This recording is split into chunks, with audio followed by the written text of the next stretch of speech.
Hi Carmen, I'm Taylor. Hey, I'm a Taylor. social worker here in the clinic. So today I'm going to be talking to you a little bit about your recent diabetes diagnosis.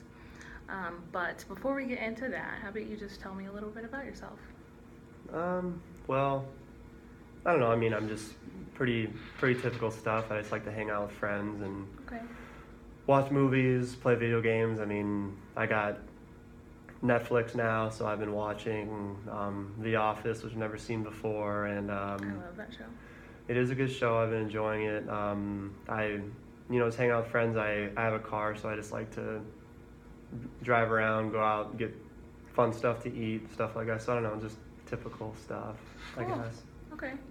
So do you know why you're here today? Can you tell me a little bit about why you're here? Yeah, I mean, I think I'm pretty much here to talk about my health, and like you mentioned, I was diagnosed with diabetes type 1 a little bit ago, so I'm sure I'm just here to talk about that and I'm just probably just overall how I'm doing, but Yeah. I guess I'll find out. Yeah, So. that's exactly right. So recently you were diagnosed with type 1 diabetes. You said that. Um, so it's kind of complicated how to manage that properly. So I want to kind of go over that with you. Can you tell me a little bit about what you know about diabetes? I mean, I don't know too much about it except that I've been diagnosed with it, but I think I'm supposed to take insulin once in a while. I mean, I don't really know much more than that. I mean, just knowing that I need to take insulin Right. sometimes is kind of where my knowledge ends about it. So Yeah, so you definitely need to take insulin, and so your pancreas isn't producing enough insulin to regulate your blood sugar level. So that's the reason why you need to take the insulin. And have you been checking your blood sugar levels and injecting your insulin? Well, I do it.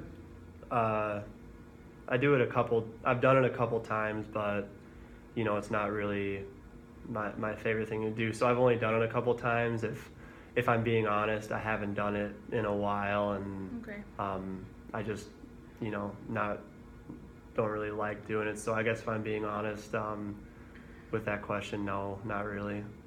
Okay, so you haven't been checking it because you said you don't like doing it, and are there other reasons? Um, well, I guess I just maybe forget to take it. I'm just not thinking about it that much, and I guess I don't really want to, but Okay. no, I guess for that question, I just say I just normally forget to take the insulin or inject it, whatever. Okay. So how has this, knowing now that you have diabetes, how has that been for you kind of coping with that? I really actually hate it. Yeah. I just want to be like a normal kid. I want to hang out with my friends and go out them to see movies and just be like a normal kid like everybody else is at school. Yeah. And on top of all that, I want to feel good enough to go to school, and just sometimes not feeling well enough to go to school, and then knowing that I've been given this diagnosis and assuming that most of my friends don't have this.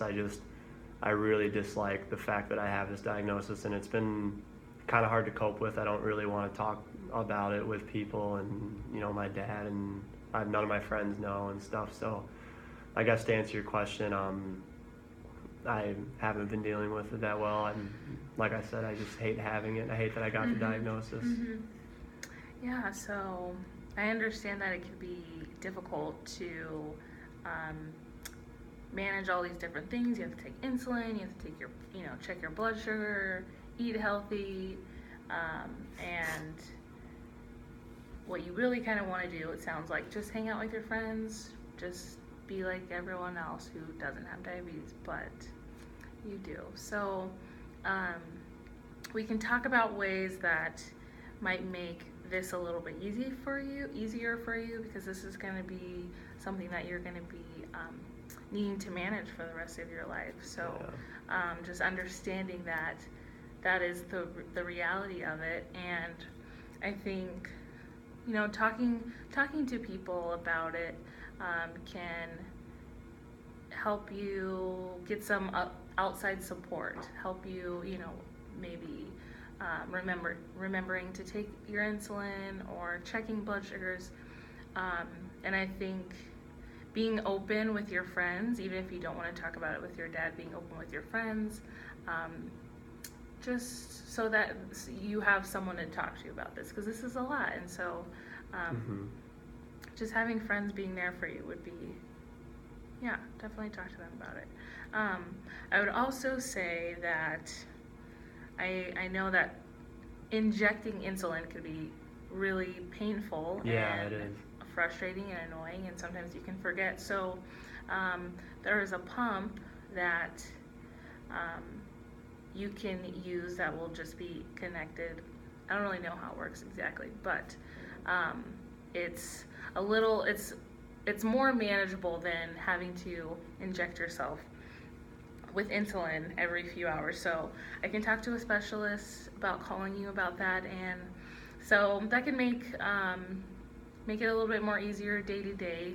Not always reminding. It won't be kind of like a constant reminder that you have diabetes, which sometimes is helpful for some people. Yeah, well, I think that's a good idea. I didn't know about that until just now. And that's injecting the insulin using a needle is one of the things I hate the most about it. I don't like needles that much, so having to do it every couple hours has really taken its toll, and it's kind of one of the reasons why I haven't been injecting the insulin. So if that's an option, I think that's a good idea that I would like to do.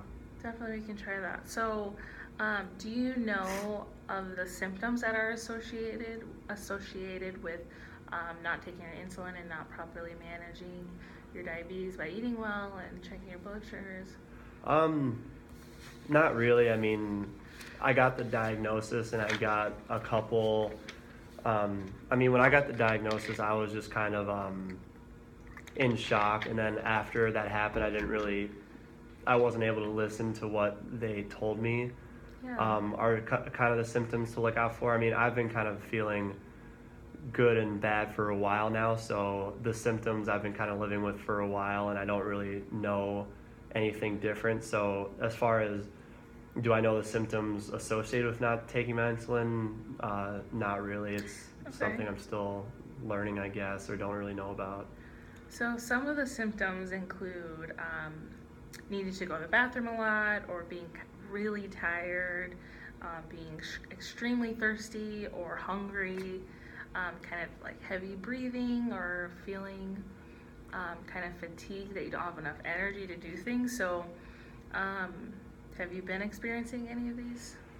Yeah, symptoms? I didn't know those were all symptoms of of not taking the insulin. So now that you've said that, I definitely I've noticing that, and then when I've not been going to school, those are all sometimes some of the reasons why I don't want to go. I definitely it's not nice to have to ask my teachers to go to the bathroom all the time, and but I'm just always thirsty and just kind of feel lethargic, and so I've definitely, I guess I definitely have been experiencing some of these. Yeah, and properly managing your diabetes will make you have better attendance at school, which is very important, because we don't want you to be missing school as well as not managing your diabetes. So these things seem to go hand in hand. So I'm just gonna stop there with that. So I know so we talked about the symptoms a little bit, but for long term, if for all individuals, not just you, if people don't properly manage their diabetes, there are long-term consequences, and that includes like heart and kidney disease. You can have nerve damage, loss of blood flow to your hands and your feet. So I'm not telling you this to scare you, but I just want you to know what the possibility is down the line if you aren't properly managing your diabetes. So I know it's difficult, and it's a lot, and I want to know, how much is your father helping you manage your diabetes? I mean, he's helped a little bit. He works a lot. I mean, when I come home from school, he's still at work, and he kind of works into the evening. So I think he learned a little bit about my diagnosis when he was there with me when I got the diagnosis. So I mean, I think he knows maybe just as much as I do, but he doesn't really help with managing my diabetes on a day-to-day basis. And he's just not around a lot, so Yeah. I don't really talk to him that much about it. And like I said to you, I mean, it's not something I really want to talk about, so I don't mind that he's not helping me that much. But so yeah, I would say he helps me a little bit, but not really. Okay, so I want to call him a little later this week, and kind of let him know what we talked about and how you're going to be getting the pump, so he's kind of in the loop. And then also just talking to him about, coming to your appointments, because you taking on all of this is a lot. And so having someone else there to support you and help you is going to be key in you properly managing your diabetes and staying healthy. What we ultimately want is you to be healthy and to do what you want, go hang out with your friends, and all of that. Okay. So, so that's pretty much about it for today. Do you have any questions for me? I know that was a lot of information. No, I don't have any questions. I guess I'll just I'll go home and I'll just tell my dad that we're gonna have a follow-up appointment or something, and then I guess I don't have any questions, but we can just go from there, I guess. Yeah, so I will put like a referral in so that a specialist calls you about your pump, and then I'll call your dad, and then someone, or I guess maybe when you leave today, you can look at your schedule, and you can make a follow-up appointment, or I can just talk to your dad on the phone, and I can coordinate that with him. So yeah, so thank you for coming in today. All right. And I'll give you my phone number on the way out, just in case you have any questions before I call your dad. Okay? All right. Thanks, Okay. Taylor. It's nice to meet you. Nice to meet you too.